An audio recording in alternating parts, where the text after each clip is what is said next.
zap pra ela e eu mandei a minha voz. Que bradinha, boy. Que bradinha, boy. E quando ele ligou pra ela, tava no motel com nós. Que bradinha, boy. Que bradinha, boy.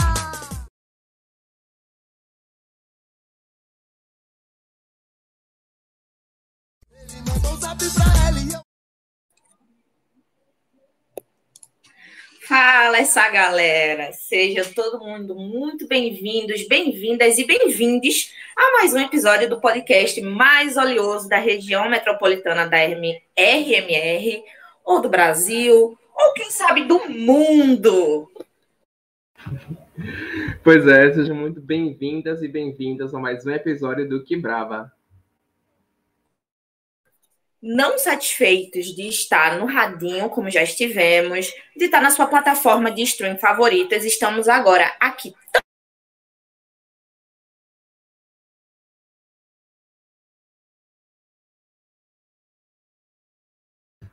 Pois é, né? A louca. Mas não satisfeitos em estar presente no rádio, né? Por um tempo, a gente teve uma temporada na Rádio Frecaneca. A gente sempre marca presença, a gente, né, volta a marcar presença no nosso próprio podcast, né, que está disponível em todas as plataformas de streaming. E, para quem não está acompanhando, a gente está fazendo essa temporada no formato de entrevistas ao vivo, sendo realizadas aqui, principalmente pela Twitch, né, e pelo YouTube. E aí, enfim, não satisfeito de estar presente na vida de vocês o tempo todo. Estamos aqui de volta mais uma vez para estar conversando. E estamos de volta, né, depois desse grande ato de final de ano, porque, né, todo mundo merece curtir as festas, ninguém aguenta ficar só o tempo todo trabalhando, então a gente deu essa pausinha de começo de ano e estamos aí voltando, né? É isso. Estamos com algumas falhas técnicas hoje de novo, mas a gente vai segurando a barra, porque é isso, a gente vai vencer, é na insistência. Mas, enfim... Teve toda essa folga de final de ano. Quero desejar de pronto a todo mundo que está acompanhando a gente um feliz Natal atrasado, que esse 2022 seja repleto de lutas, mas não lutas no sentido negativo da coisa, né? De realmente a gente conseguir muitas conquistas enquanto pessoas, minorias, enfim. E é isso, um feliz 2022 para todo mundo e que seja um ano muito próspero. E para começar esse primeiro episódio, a gente vai dar uma leve introduzida, né? Que é passar que janeiro é um mês dedicado à visibilidade transexual. É um mês de muita importância, de muita luta, de muita comemoração também. Já havíamos tentado fazer esse episódio no sábado, então, se você estava acompanhando e não ouviu nada, foi uma grande falha técnica, mas estamos de volta para conversar sobre a importância do mês de janeiro, principalmente para as pessoas transexuais e travestis, né? Enfim, para conversar com a gente sobre esse assunto tão importante, a gente convidou a artista visual Mozi, né? Seja muito bem-vinda, Mozi. Muito obrigada por topar essa empreitada de novo com a gente. Você é maravilhosa. Boa noite, Lúcio. Boa noite, Manu. Obrigada novamente pelo convite. E é isso, né? Espero que nós consigamos finalmente, né? Assim, foi ótima a gravação do sábado. Acredito que hoje vai ser ótimo também. E que hoje todo mundo consiga ouvir a gente, né? Que é o mais importante. Mas é isso, é contigo, Lúcio. Pois muito que bem, vamos lá, né? Antes da gente entrar nas perguntas mais cabulosas, assim, né, do roteiro, eu queria que você apresentasse um pouquinho, né, para quem está acompanhando a gente, Mozi, falar um pouquinho do teu trabalho, da tua carreira, né, enquanto artista, enquanto profissional também, né, como militar. Se eu não me lembro, tu já atuou na antiga diretoria LGBT da UFPE, né? Enfim, conta um pouquinho para a gente o trabalho que tu tem desenvolvido nesse setor. Sim, antiga diretoria LGBT, porque não é mais o nome, né? A diretoria LGBT ainda existe, hoje em dia é o núcleo de políticas internas LGBT. Na época que eu trabalhava era diretoria LGBT, meu trabalho lá era de formação em pesquisa. Na época eu não estava em artes visuais ainda, mas lá eu desenvolvi um trabalho relacionado à formação em pesquisa. Formação no sentido de que a gente oferecia capacitações, cursos de sensibilização para funcionários da Federal e terceirizados, e até para estudante mesmo, em ocasiões raras, assim, mas houve também, a gente organizava eventos de informativos, né, campanhas de mês da visibilidade, e a gente também trabalhava com a parte de pesquisa, a gente lidava com dados, a gente lidava com pesquisas, a gente lidava com artigos, então era um trabalho que envolvia, além disso tudo, também envolvia o acolhimento direto aos estudantes LGBT da universidade, então também a gente lidava diretamente com os casos de violência que aconteciam dentro da universidade, porque o encaminhamento das denúncias era, e acredito que ainda seja, feito a partir desse órgão, que hoje em dia é o Núcleo de Políticas Internas LGBT. Já em artes visuais, né, hoje eu estou em artes visuais, não estou mais na antiga diretoria LGBT, mas ainda em artes visuais, minha área de pesquisa e atuação continua ligada a temáticas referentes a gênero e sexualidade, como a questão do corpo e a questão da representação de corpos dissidentes na mídia tradicional, né? Nos meios de mídia tradicional, em museus, galerias, TV, cinema, teatro. É isso, maravilhoso trabalho, né, que já foi e vem sendo executado, assim, de suma importância total. E aí a gente vai recomeçar com as perguntas, na verdade, né?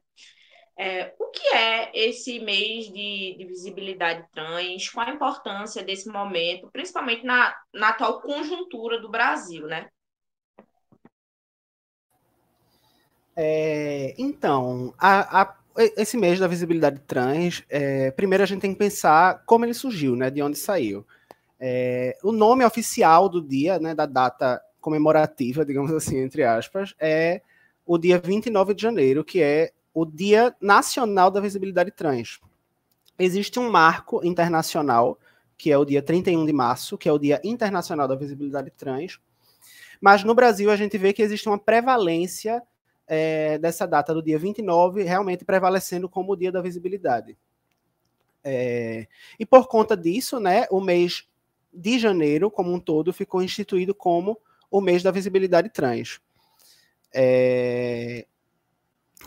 Mas por que o dia 29 de janeiro é o Dia Nacional da Visibilidade Trans? Essa data é comemorada desde 2004, porque foi no ano de 2004 que, pela primeira vez na história do Brasil, em uma campanha coordenada pela ANTRA, que é a Associação Nacional de Travestis e Transsexuais, em parceria com o Ministério da Saúde na época, organizaram uma campanha em que se reuniu vários líderes das lideranças trans, dos movimentos trans do Brasil, no Congresso Nacional, para que essas lideranças comunicassem aos parlamentares da época não só a realidade da população trans no Brasil, como as demandas, né, quais são as necessidades que essa população tem, quais são os direitos que essa população precisa ter o seu acesso garantido, que era uma coisa que era e ainda é uma coisa que muitas vezes não acontece. De lá para cá, né, de 2004 para cá, se passaram, não sei, 18 anos, eu acho, 17, 18 anos, por aí. Passaram mais de 15 anos. E algumas coisas mudaram, né? A gente teve algumas conquistas importantes. Em 2006, teve a conquista do uso do nome social no SUS. Em 2015, teve um processo parecido com a relação ao acesso ao serviço de instituições de segurança pública e escolas, né, em que fica instituído que nesses departamentos de polícia, nos formulários tem que haver um campo para nome social e identidade de gênero, e nas escolas também portarias que tentam facilitar o acesso, garantir o direito, na verdade, de estudantes utilizarem o banheiro de acordo com a sua identidade de gênero, né, basicamente permitindo que pessoas trans utilizem os banheiros adequados à sua identidade de gênero. Em 2018, teve a desjudicialização da retificação de nome e gênero nos documentos, que foi um marco muito importante, porque antes disso acontecer, cabia aos juízes exigir certas demandas para que esse processo de retificação do nome e do gênero nos documentos fosse aceito. Então, era muito comum que o juiz pedisse laudos psiquiátricos atestando ou comprovando a transexualidade, já que é algo visto como uma patologia, ou até mesmo a exigência de uma cirurgia de redesignação sexual, que sabe-se que é algo que não é um objetivo de todas as pessoas trans, não é algo que todas as pessoas trans queiram, não é uma característica que esteja relacionada, propriamente dita, à transexualidade. Não é um pré-requisito. Isso denota realmente uma visão muito cisnormativa, né? Uma transfobia institucional que vinha existindo e que aos poucos está se transformando, né? Mas mesmo com essas várias conquistas e muitas outras que houveram também, são só alguns exemplos, também existe ainda uma maré de retrocesso, né? Existe uma maré de um movimento de certos setores políticos que tenta barrar o avanço dos direitos da população trans. A ANTRA, que é a Associação Nacional de Travestis e Transsexuais, ela na retrospectiva das conquistas da população trans no ano de 2021, ela citou alguns exemplos de projetos de lei ou tentativas da criação e da instituição de leis que se dá o nome de leis antitrans, né? Que é um movimento que aqui também vem acontecendo nos Estados Unidos e que o Brasil vem, de certa forma, espelhando isso, que são leis que tentam, de forma muito cirúrgica, assim, cercear os direitos da população trans. São leis que tentam dificultar, na verdade, o acesso da população trans a direitos básicos, sem sequer citar a transgeneridade nos textos das leis.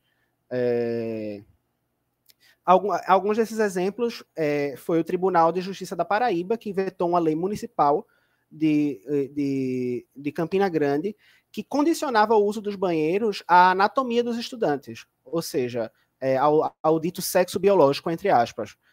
Ou seja, efetivamente impedindo que estudantes trans frequentem um banheiro adequado à sua identidade de gênero.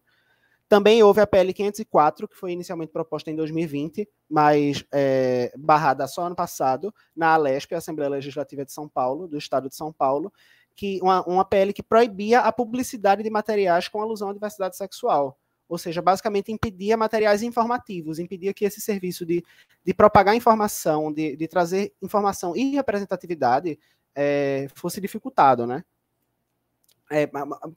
Muito casando com aquela ideia de que a transgeneridade é algo que deve ser escondido da visão pública, é algo que as crianças não podem ver, é uma má influência, é algo sujo, é algo indesejado.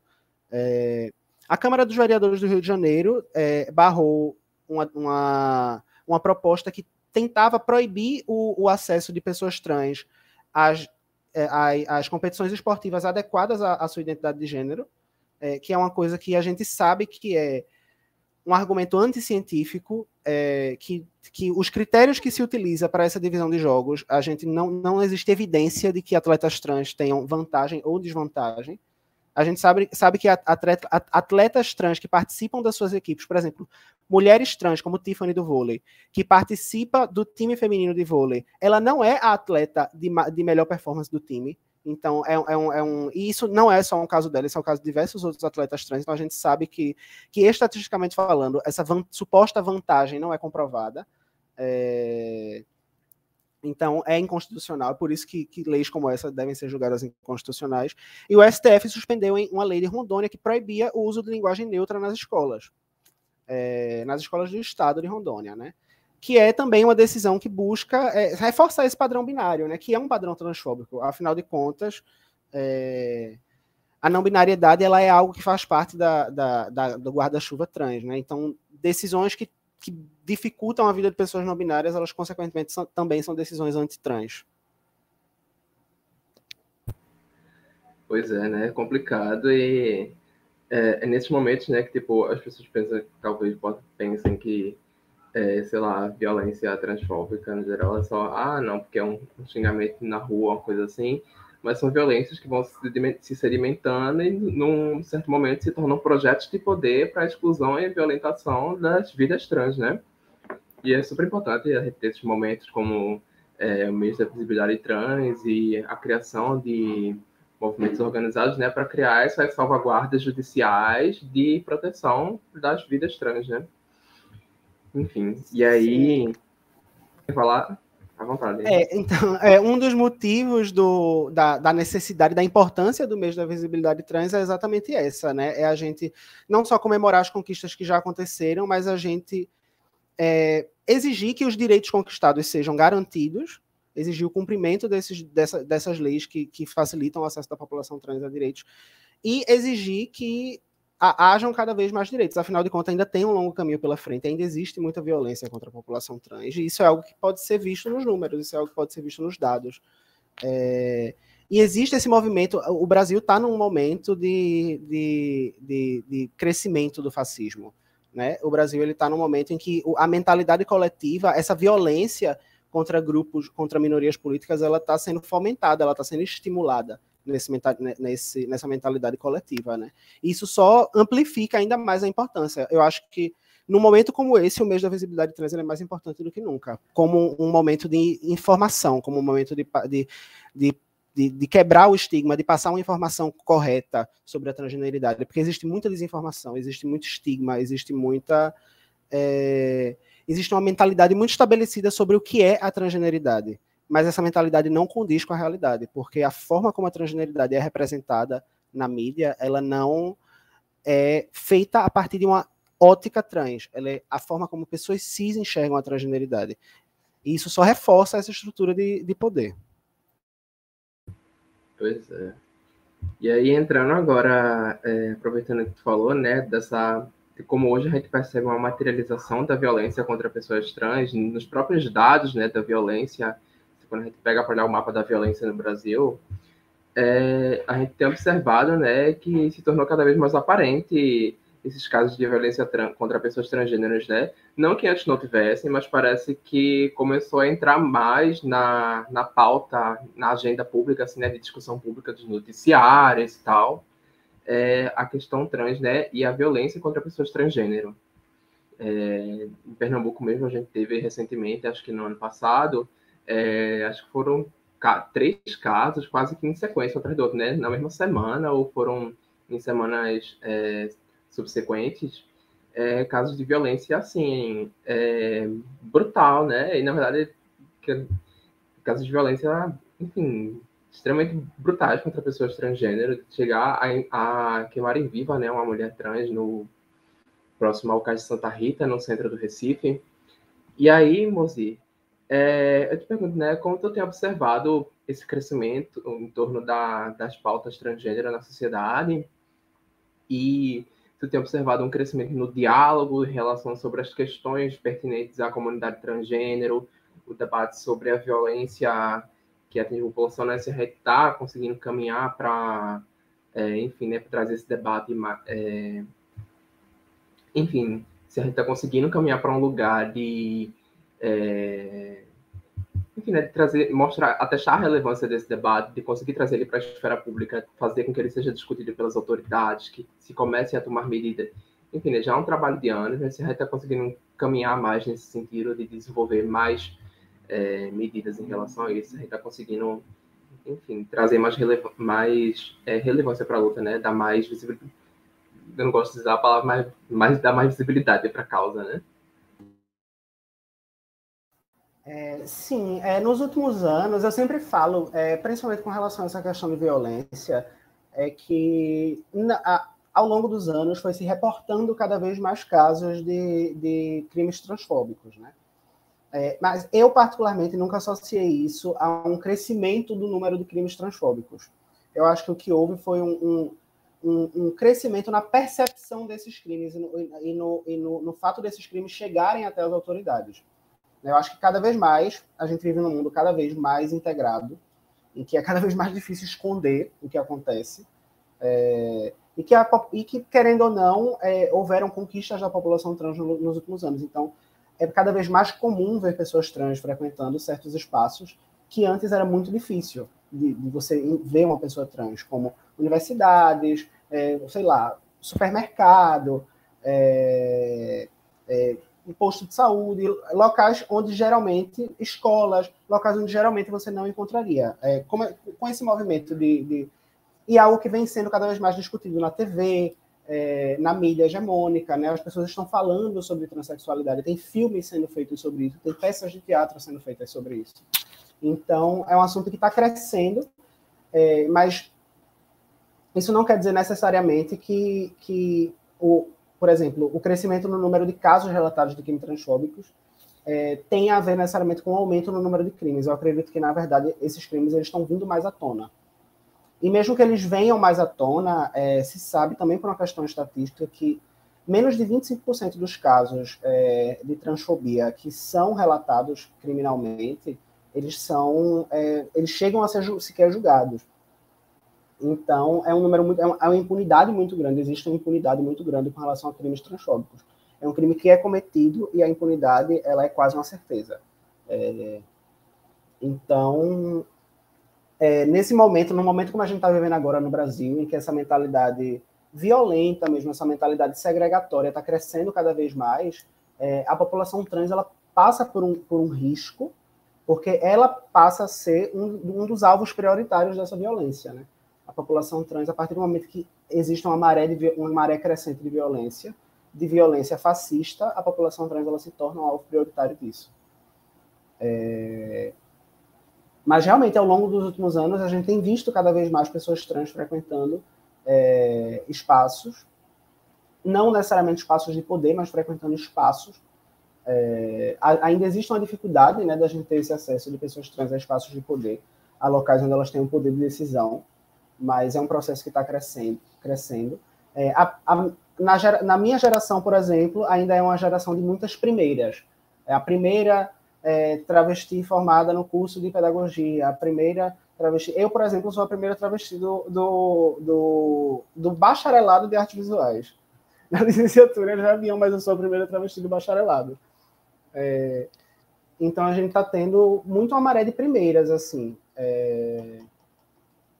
Ainda, né? Ainda tem muitos espaços, mas hoje a gente já vê travestis na universidade, hoje a gente já vê travestis na mídia, a gente vê travestis na televisão, sendo representadas não mais de uma forma caricata, mas de uma forma em que elas tomam conta da própria narrativa, sendo representadas com dignidade humana, que era algo que, quando acontecia anteriormente, não era dessa forma, né? A figura da travesti, a figura da pessoa trans, sempre foi muito estigmatizada, sempre foi retratada a partir do ponto de vista de outra pessoa, a partir do ponto de vista de pessoas cis. Sempre foi visto como alguém que está do outro lado, alguém que não faz parte desse grupo que nós fazemos parte. É como se fosse uma representação de um fenômeno, não é uma representação de uma pessoa, não é algo que conversa com a população trans. É como se um fenômeno, é como se fosse uma pintura de uma planta, como se fosse uma pintura de um animal numa floresta. É algo que exotifica, é algo que não dignifica, não representa, não é algo que as pessoas trans olham hoje, e nem na época, e conseguem se identificar, e conseguem se sentir representadas. Porque se fala muito sobre representatividade, mas representatividade eu não acho que seja uma questão de aparecer, de simplesmente ser visto. É uma questão de tomar conta da própria narrativa. Eu acho que representatividade se trata muito disso. É quando você permite que essa população tome conta da sua própria narrativa, conte a sua própria história, a partir do seu ponto de vista, a partir da realidade. Tu falou bastante sobre, tipo, as primeiras a fazer determinada coisa, a estar em determinados lugares que realmente eram negados, né? Tipo, existe um estereótipo muito grande, infelizmente, no Brasil, sobre alguns lugares onde é mais comum de se ver pessoas transexuais, pessoas travestis, enfim. Eu queria saber qual é o teu ponto de vista relacionado especificamente à entrada dessas pessoas transexuais, das pessoas travestis, de pessoas LGBTs mesmo, dessas minorias políticas na política, e não na política apenas como militante que está na passeata, principalmente quando, sei lá, acontece um ato de brutalidade muito forte, mas estando na política, enquanto parte fomentadora dessa política, estando ocupando cadeiras importantes, sendo na Câmara de Vereadores, seja nas assembleias legislativas, E quem sabe, futuramente, esse ano é ano de eleição, quem sabe a gente não veja uma no Senado, né? Que seria, assim, uma grande vitória, seria muito massa. Qual a tua visão sobre a importância desse outro espaço que minorias políticas, pessoas trans, pessoas travestis, estão começando a ocupar? Qual a importância disso? Com relação a pessoas trans na política eleitoral, né, a gente ainda tem uma grande barreira, que é exatamente esse estigma social muito forte, né? Porque a política eleitoral é tudo uma questão de quantos votos você tem. E isso vai estar diretamente associado a outros fatores, obviamente, como o seu partido, ou o seu segmento político, mas ainda existe um estigma muito grande com relação à população trans. Então ainda existe uma dificuldade muito grande para que pessoas trans na política eleitoral, para que essas pessoas elas tenham o impacto necessário, né, a capacidade de atrair um grande número de votos. Por isso que é natural que a gente, nesse processo agora, né, de pessoas trans começando a surgir na política eleitoral, a gente vê que é mais comum pessoas trans em cargos, entre aspas, pequenos, assim, cargos que não dependem de um número tão massivo de votos, como vereadoras, ou deputadas estaduais, que são cargos que conseguem trabalhar com um nicho de votos. Né? Quando um determinado nicho vota, você consegue ter um número de votos relevante para esse cargo. Né? Mas aí a gente vê que o acesso de pessoas trans a cargos mais altos ainda é muito dificultoso. A cargos que exigem um número maior de votos, exatamente porque graças ao estigma é muito difícil que uma pessoa trans na política ela tenha o apelo em conseguir votos mesmo que é necessário para cargos como senadoras ou deputados federais. Já é um processo que a gente ainda tem um caminho longo a percorrer, né? A gente agora está começando a ver pessoas trans se formando, né? Já tem diversas pessoas trans na universidade, mas tem essa questão da dificuldade em pessoas trans continuarem na universidade por conta de violência institucional. Então, é um processo muito gradual, né? A gente está começando a ver pessoas trans frequentando certos espaços, mas tudo acontece de maneira muito gradual. É por isso que é importante também a gente garantir que continue se conquistando direitos para a população trans, porque são esses direitos que vão facilitar que a população trans esteja nos locais, né? Afinal de contas, não é só o estigma e não é só a discriminação que mantém as pessoas trans longe de espaços como universidades ou longe da política eleitoral. É também a violência institucional, é a falta de direitos no papel. Não é só uma questão, não é só o que acontece no dia a dia, não é só uma questão da macroestrutura, é uma questão de burocracia, é uma questão do que está na lei, é uma questão de papel, é uma questão do que está escrito. Certos direitos precisam ser expressos em papel para que... É o que a gente vê, por exemplo, não tem como a gente querer passar o nome social no SUS sem criar uma política para isso, sabe? Então, mais importante do que existir a luta diária e tudo mais, é existir uma luta estruturada, um movimento estruturado que busque essa conquista de direitos na prática, no sentido na questão burocrática. A gente precisa garantir esses direitos no papel. Precisa existir o direito expresso, nítido, voltado para políticas de proteção da população trans e gênero dissidente. Ao contrário do que as leis antitrans fazem, que elas não citam a transgeneridade em momento nenhum, mesmo cerceando os direitos, a gente precisa de leis expressas que protejam a população trans, especificamente. Já que essa população tem demandas específicas que outras populações não têm, e que essas demandas ativamente dificultam o acesso dessa população a certos espaços. O que eu acho muito interessante, assim, o que me causa um real estranhamento é, em pleno 2022, a gente ainda ter que discutir esse tipo de coisa, sabe? Porque, assim, eu venho da UFPE, assim, primeiro, eu venho de Moreno. Em Moreno, cidade pequena, a gente não via muitas pessoas trans, muitas pessoas travestis na cidade por causa de toda a construção opressora frente a isso. Inclusive, para alguém se colocar como uma pessoa gay, uma pessoa lésbica, uma pessoa bissexual, tipo, já era um rolê do caralho. Só que aí, quando eu desliguei dessa coisa de moreno e entrei na federal, cara, felizmente eu venho já de uma época que já existiam algumas cotas, que eu acredito que na época que a gente entrou, né, Lúcio, não tinha, nem sei se tem, na verdade, cota para pessoa trans ou algo desse tipo, mas como já veio com a cota para negros, para pessoas de baixa renda, acabou que houve uma inserção maior também de pessoas transexuais dentro da universidade. Então, assim, dentro de uma lógica, pelo menos na bolha que eu vivia, que era a bolha LGBT mesmo da Federal, era super comum, super normal, não era uma coisa como se fosse o outro, como se fosse uma coisa de outro mundo, um universo paralelo. Então, para mim, é muito estranho, a essa altura do campeonato, a gente ainda está discutindo essas inserções, sabe? A inserção mesmo de estar ocupando cadeiras em cargos mais relevantes, essas coisas todas. Me causa, não sei, não é nem um estranhamento, acho que é um incômodo real de como a gente ainda fica estacionado em coisas assim, que, gente, por que não? Por que complicar as coisas? Por que ser arrombado e tal? É muito estranho, sabe? É muito esquisito mesmo. Mas, enfim, só uma opinião away aí jogada, e é isso aí. E aí eu vou fazer a terceira pergunta, que eu notei na tua fala, que tu falou bastante sobre pessoas trans, pessoas travestis. Qual a diferença? Existe uma diferença? Se sim, qual é essa diferença? Como lidar com os termos? Perguntando para a pessoa? Como que se dá? Eu acho que com relação aos termos, né, que a gente usa, a gente tem que, antes de tudo, ter uma noção que existem dois universos em que esses termos vão ser utilizados. Um é o dia a dia, é o cotidiano, e o outro é a pesquisa, né? Como a gente vai lidar com esses termos para pesquisa. Muito se pergunta, né? Qual é a diferença entre transexual, transgênero e travesti? Que é uma pergunta que eu acho que cada pessoa tem uma resposta diferente para essa pergunta.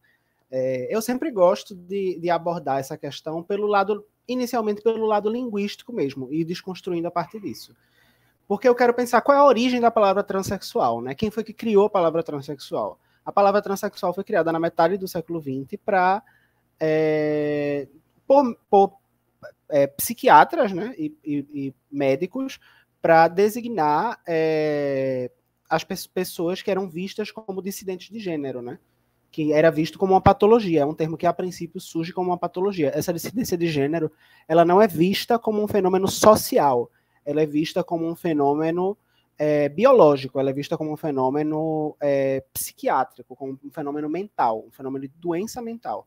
Então a transexualidade, ela surge como transexualismo, e a partir daí fica cunhado o termo transexual, se designando esse grupo específico de pessoas dissidentes de gênero que tinham um determinado grupo de características, um determinado número de características que condiz com o que classificava essa patologia, né? Um tempo depois, o termo transgênero foi cunhado, a partir daí já por pessoas que são, de fato, dissidentes de gênero, como uma tentativa de ressignificar o termo transgênero. Tanto a palavra transexual quanto a palavra transgênero são palavras que surgem fora do Brasil, a princípio, né? Em outras línguas. E depois são traduzidas, meio que traduzidas para o português. O termo transgênero ele é cunhado como uma tentativa de desassociar a transgeneridade da questão anatômica e realmente estabelecer a transgeneridade como um fenômeno social, como um fenômeno da própria dinâmica de como o gênero acontece. É a partir daí que o termo cisgênero surge em contrapartida, né? Porque antes uma pessoa era pessoas transexuais e pessoas normais, pessoas que não são transexuais. E hoje a gente tem essa divisão, né? Eu sempre falo, as pessoas cis criaram o termo trans para dizer que as pessoas trans eram doentes, e as pessoas trans criaram o termo cis para dizer não, nós somos só o outro lado da moeda. Mas a forma como as pessoas vivenciam o gênero, seja cis ou seja trans, é muito parecida. A diferença é só que as pessoas trans elas não estão elas não estão de acordo com essas expectativas de gênero que são criadas, né? A um nível identitário. Então, a palavra transgênero, ela já traz mais esse significado, né? Já de uma ressignificação do que é ser trans e do que significa a transgeneridade. Já a palavra travesti, ao contrário dessas outras duas palavras, ela faz parte, eu sempre gosto de falar que ela faz parte de outro universo linguístico. São palavras que não necessariamente se correlacionam de maneira direta. Porque a travestilidade, ela é um fenômeno que a gente observa socialmente como um fenômeno de transgeneridade, é algo que é caracterizado como uma transgeneridade. Muito se fala, às vezes, não em transgeneridade, mas em transgeneridades. Então, a travestilidade ela é uma transgeneridade, mas ela é uma transgeneridade que já traz referências que são, por exemplo, a palavra travesti ela é um termo exclusivo da América Latina. Então, ela já traz referências que são referências próprias das culturas latino-americanas. São referências linguísticas, são referências culturais, são referências midiáticas, são referências da própria vida cotidiana mesmo, referências sociais da travestilidade. E essas referências, elas tornam a travestilidade um tipo de transgeneridade que tem esse contexto. É uma transgeneridade que tem esse contexto, que é um contexto que eu digo que é um contexto não ocidental. É um contexto que não vem dessa esfera de influência europeia estadunidense. É um contexto que ele é fundamentalmente ligado à realidade latino-americana, e ao nosso caso, da realidade brasileira, dentro dessa macro-realidade latino-americana, né? Então, é isso, a travestilidade, ela é uma transgeneridade feminina própria da nossa cultura, das nossas referências, da nossa língua. E ela vem de um contexto que é um contexto que ela surge entre as pessoas. Ela surge, a princípio, com um significado pejorativo e é ressignificada como um termo identitário. É ressignificada como uma identidade de gênero. A travestilidade. Travesti é um gênero. Mas isso não quer dizer que ou você é uma mulher trans ou você é travesti. Uma pessoa pode ser uma travesti e não ser uma mulher trans. Uma pessoa pode ser uma mulher trans e não ser uma travesti. E uma pessoa pode ser uma mulher trans e ser uma travesti. É tudo uma questão de quais são as referências que essa pessoa tem com relação ao que é gênero e como a subjetividade dessa pessoa, como quem ela é, a um nível identitário, interage com essas referências culturais, com essas referências linguísticas, com essas referências de conhecimento. Eu, por exemplo, sou uma travesti não binária, porque eu não me identifico como uma mulher trans, e por conhecer as referências, por estar familiarizada com o que significa não binariedade, eu gosto de colocar esse não binária, eu gosto de colocar esse adendo na minha travestilidade para dizer, eu não sou uma mulher trans, eu sou uma travesti, meu gênero é travesti. Então, eu falo que eu sou não binária porque, assim, eu estou dentro da definição do que é não binário, né? Então, eu acho que é conveniente colocar falar, porque eu acho que fala sobre quem eu sou. Eu gosto de unir esses conceitos que fazem parte, teoricamente, de universos diferentes. E é basicamente isso. A resposta é, não existe diferença, mas também podem ser coisas diferentes. Transsexual, travesti, transgênero é a mesma coisa e ao mesmo tempo não é. Eu acho que é sobre isso, assim. Gênero é muito sobre isso. As coisas elas não são só uma coisa. É muito particular, né? É muito mais sobre como você se vê, você se coloca, onde você quer estar, por onde você quer passear, digamos assim, não um passeio. Enfim, eu acho que deu para entender o contexto do passeio, né? E também com quem você se identifica. Né? Gênero também é muito uma questão de não se identificar somente consigo, mas com os outros. Gênero é uma questão de eu sou travesti, eu olho para outras travestis e eu enxergo nelas algo que eu não enxergo em pessoas de outros gêneros. E gênero é um pouco disso também, é um pouco de identificação coletiva com outras pessoas que têm experiências parecidas com as suas. É isso. Muito interessante. Contigo, Lúcio. É nessa pegada de se identificar no outro, né? Nos outros e esse próprio processo de entendendo que gênero também é uma coisa que está imbricada dentro da cultura, né? Esse processo de construção do gênero é um dado que é construído culturalmente e tal, enfim, né? Está sempre inserido dentro que determinada sociedade entende como um gênero é parte da cultura daquela sociedade, né? Outras sociedades vão entender de outro jeito, enfim. E aí eu estou fazendo essa volta toda para entrar na discussão sobre cultura, assim, porque a gente tem falado de como pessoas transgênero, enfim, de como a questão trans, no geral, tem ganhado mais relevância midiática, né? Graças aos esforços da militância. A gente tem visto nas novelas, por exemplo, né? Acho que inclusive era a Helena Vieira, que é uma pesquisadora de gênero brasileira que prestou consultoria para acho que era A Força do Querer, que era a novela que tinha um rapaz trans em processo de transição, né? E que lidava com a rejeição da família, a rejeição da mãe, que projetava, enfim, né, toda uma perspectiva de feminilidade sobre o rapaz e ele no processo de transicionar, né? Como um homem trans, de se descobrir como um homem trans. Enfim, e a gente tem visto esse crescimento, né? Até nessas mídias mais conservadoras, assim, no caso, seriam novelas, né? Em TV aberta, a gente tem visto, enfim, uma presença maior sobre a discussão em torno das pautas transgênero. E aí, Mozi, eu queria te perguntar sobre isso, né? Tipo, que como a gente tem visto uma maior participação da questão trans na cultura, seja em novelas, na cultura nerd mesmo, no geral, né, nos jogos, no LOLzinho mesmo, a gente tem visto já tem um certo tempo, né, que a gente observa atletas trans, algumas casters trans, né, comentadoras, narradoras de jogos. Então, eu queria que tu comentasse um pouquinho assim dessa relação de como a gente tem visto um maior aparecimento da questão trans em produtos culturais, né? Esse crescimento do surgimento, né, de pessoas trans tomando conta das suas próprias narrativas na mídia, né? Porque pessoas trans sempre apareceram na mídia, elas sempre foram retratadas na mídia. Elas não necessariamente apareciam, mas elas eram retratadas, né? Elas eram retratadas por outras pessoas que não eram trans.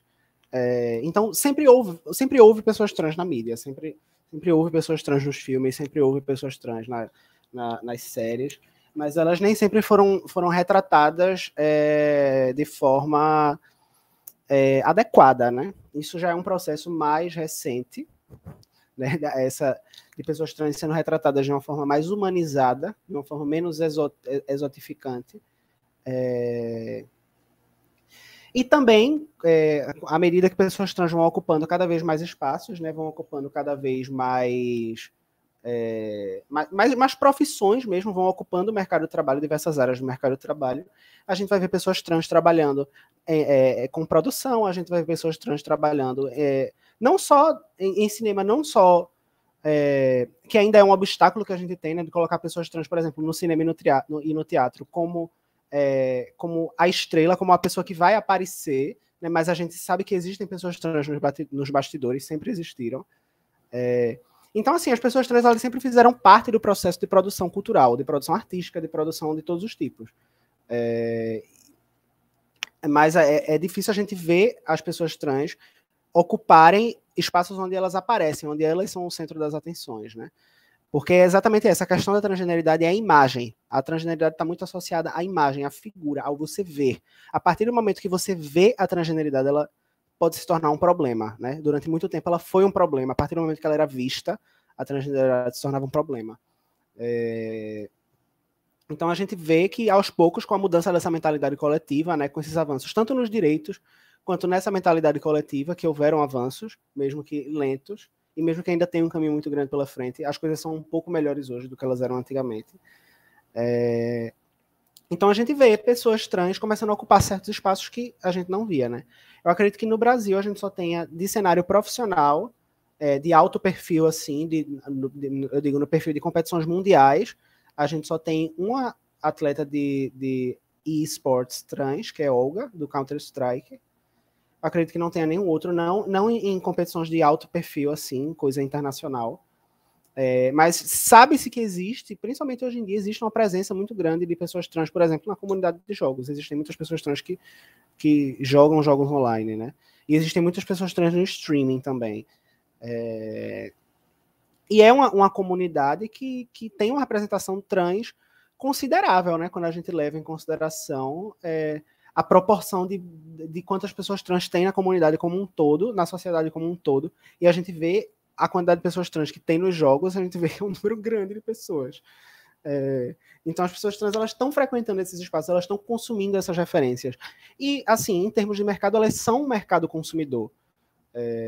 Então, eu acho que é um processo do próprio capital, é um processo do próprio mercado, que com essa abertura da mentalidade coletiva as pessoas trans comecem a frequentar a mídia, né? Comecem a frequentar a mídia tanto na posição de consumidoras quanto na posição das pessoas que estão lá, seja nos bastidores ou seja participando da ação direta, pessoas trans no teatro, no cinema, que a gente tem começado a ver, mas ainda anda a passos muito tímidos, né? Exatamente por causa dessa questão, desse problema da imagem.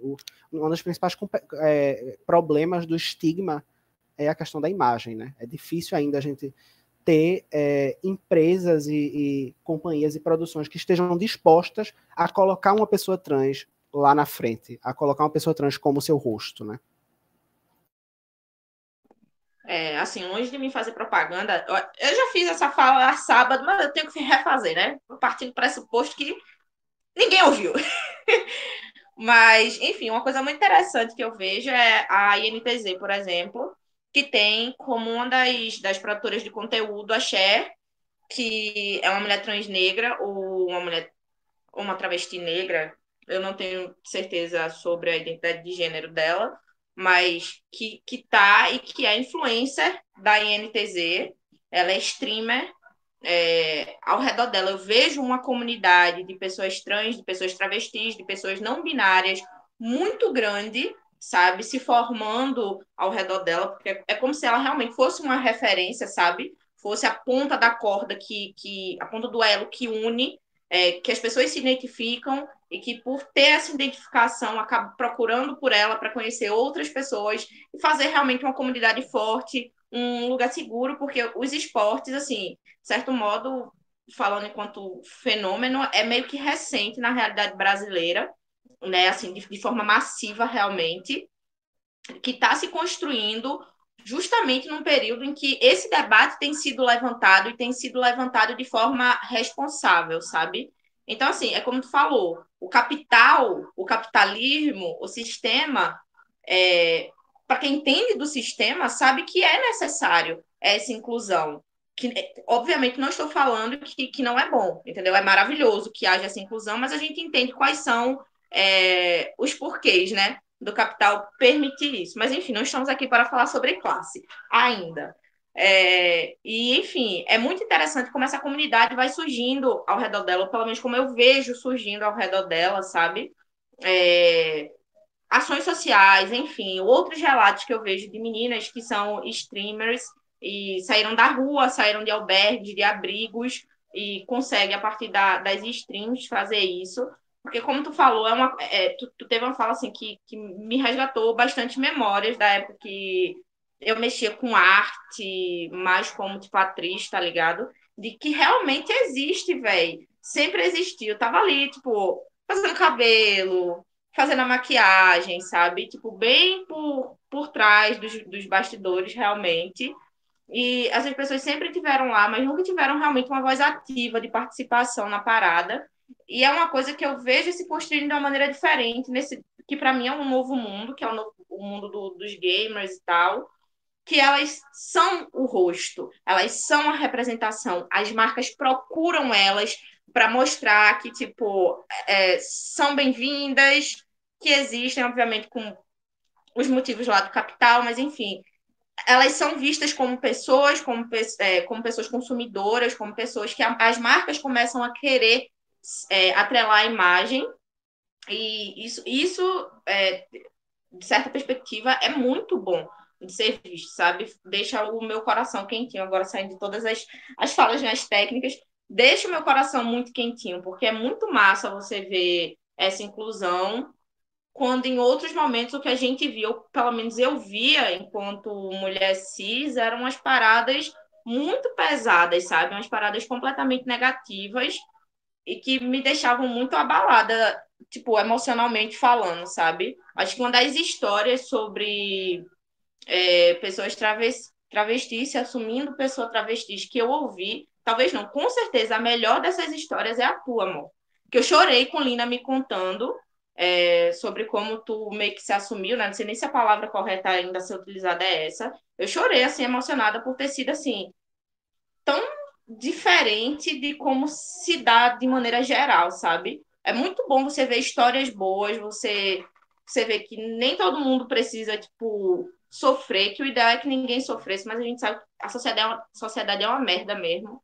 e é foda, mas é bom a gente ver histórias boas sendo contadas, sabe? Pessoas dizendo que mudaram de vida a partir de tal coisa, porque tal coisa abriu o caminho, um caminho que não é estereotipado, que não é aquele caminho que foi colocado realmente pela sociedade e tudo mais, sabe? Eu acho que é muito massa e espero conseguir ver mais, trazer mais, quem sabe até, tipo, nas próximas pautas trans, a gente coloca pessoas trans para conversar entre si, porque eu não acho ético, não acho bonito eu e Lúcia, enquanto pessoas cis, tá, tipo, meio que tendo um protagonismo, de certo modo, dentro desse debate.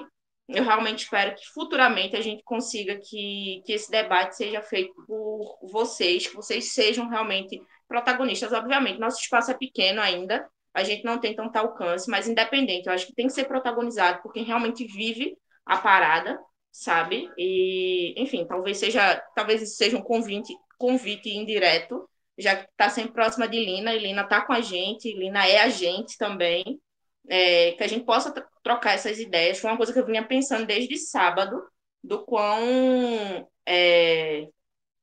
antiético, talvez desconfortável seja eu estar ocupando esse lugar, porque se fosse uma pauta que eu vivencie, eu não gostaria de ver outra pessoa que não vivencia essa pauta tendo essa fala por mim, tendo esse protagonismo por mim. Então, enfim, já fica aí esse pré-convite. Se tu se dispor, é uma conversa que a gente pode vir a ter, vir a desenvolver com o tempo. E é isso. Antes da gente finalizar, já vou deixar esse convite aí, porque era uma coisa que eu estava guardando no meu coração de sábado para cá. Talvez não tenha sido de todo ruim, né? Não ter rolado como a gente gostaria que tivesse rolado sábado, mas já fica aí esse pré-convite para que você comece a, sei lá, pelo menos dentro do podcast, começar a opinar, porque eu sei que no audiovisual você tá junto com Lina, assinou direção de arte de um dos nossos clipes, e o que me deixou muito feliz. Lina veio cheia de dedo, assim, não, porque Mó me ajudou, eu não sei se pode colocar ela pra assinar. Vai, se ela te ajudou, ela tem que assinar. O bagulho tem que ter o nome dela, não tem lógica, tá ligado? Então, sinta-se convidada a integrar a produtora, o Quebraba, da forma como você achar que se encaixa melhor. Mas aí o convite está aberto realmente para que você seja protagonista da sua narrativa, tá ligado? Que eu e Lúcio não venha a ocupar esse lugar mais vezes sem a real necessidade de estar aqui, porque tem você e tem tantas outras pessoas que poderiam estar falando aqui pela gente. Eu acho ótimo, eu pré-aceito o pré-convite, eu acho. Eu acho muito bom. E é isso, né? Qualquer coisa, estamos aqui. Eu acho que o trabalho de informar, né, e de realmente quebrar esse estigma, ele é muito importante não só no mês da visibilidade trans, né? Eu acho que o mês da visibilidade trans ele serve só para a gente lembrar disso, que isso é importante. Mas é isso, é uma questão de não só lutar pelos direitos, mas também de informar, né? De trazer informação e de trazer a realidade, de mostrar que pessoas trans não são só isso, né? Pessoas trans, elas fazem outras coisas, elas têm profissões, elas têm famílias, elas têm amigos, elas têm hobbies, elas têm gostos, elas gostam elas gostam de determinados pratos, elas gostam de determinados estilos musicais. E é isso, assim, eu acho que o que falta muito é que as pessoas cis, né, vejam as pessoas trans e convivam com pessoas trans e aceitem pessoas trans nos seus círculos de convivência. Porque o que falta muito, eu vejo que é um problema que é o que mais pesa, eu acho, no dia a dia da população trans, assim, quando você sai na rua, é a questão da exotificação, é não se sentir pertencente, é não sentir que você faz parte. Porque existe muito aquela ideia de, você é diferente. Ou então, quando foi que você percebeu que você era diferente? Mas pra gente, a gente não é diferente, a gente não tá passando por nenhum processo. Não, eu não tô falando da transfobia, porque obviamente a transfobia é algo que somente as pessoas trans experimentam. Mas com relação, a gente vive na mesma sociedade, a gente passa pelas mesmas pressões de criação, pelas mesmas pressões de gênero. A violência de gênero ela não afeta só pessoas trans. Por mais que a transfobia seja exclusiva da transgeneridade, a violência de gênero afeta todo mundo. As pessoas cis, elas vivem a violência de gênero também, no sentido de que elas se sentem obrigadas a se prenderem àquele padrão cisgênero, né?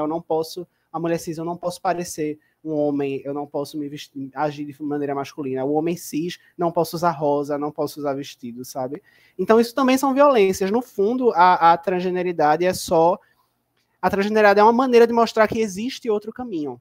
A transgeneridade é como se as pessoas trans elas fossem aquilo, elas irritam tanto, elas incomodam tanto, porque elas mostram que existem outras possibilidades de gênero, que existem outras possibilidades de como viver diante da nossa sociedade. Quando uma pessoa cis, ela violenta uma pessoa trans, ela está projetando nessa pessoa trans uma violência que, antes de tudo, ela cometeu contra si própria. Ela fica furiosa porque a pessoa trans não cometeu em si própria uma violência que ela cometeu nela própria. Ela se sente desafiada por isso.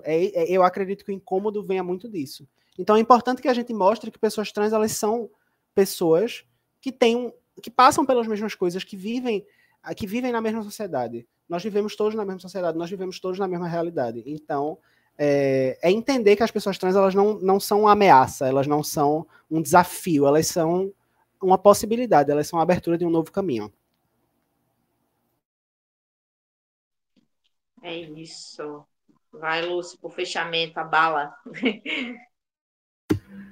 É sobre isso, né? Que cada vez mais, só complementando o que a Manuela falou, e o que o Mozi falou também, que a gente cada vez mais tem pessoas trans tomando as rédeas de suas próprias narrativas, né? Na academia, nos meios de comunicação, em todos os espaços. E não pessoas cis falando por pessoas trans, né? Tomando a voz pelas pessoas trans e ganhando os louros em cima disso.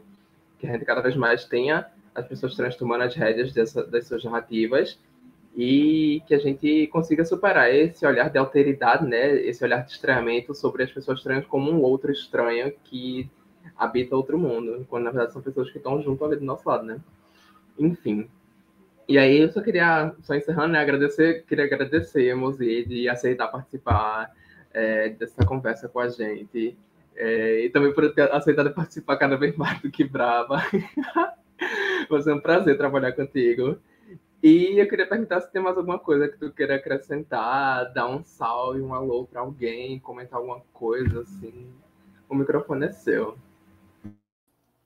Não, queria só agradecer novamente, de novo, pelo convite.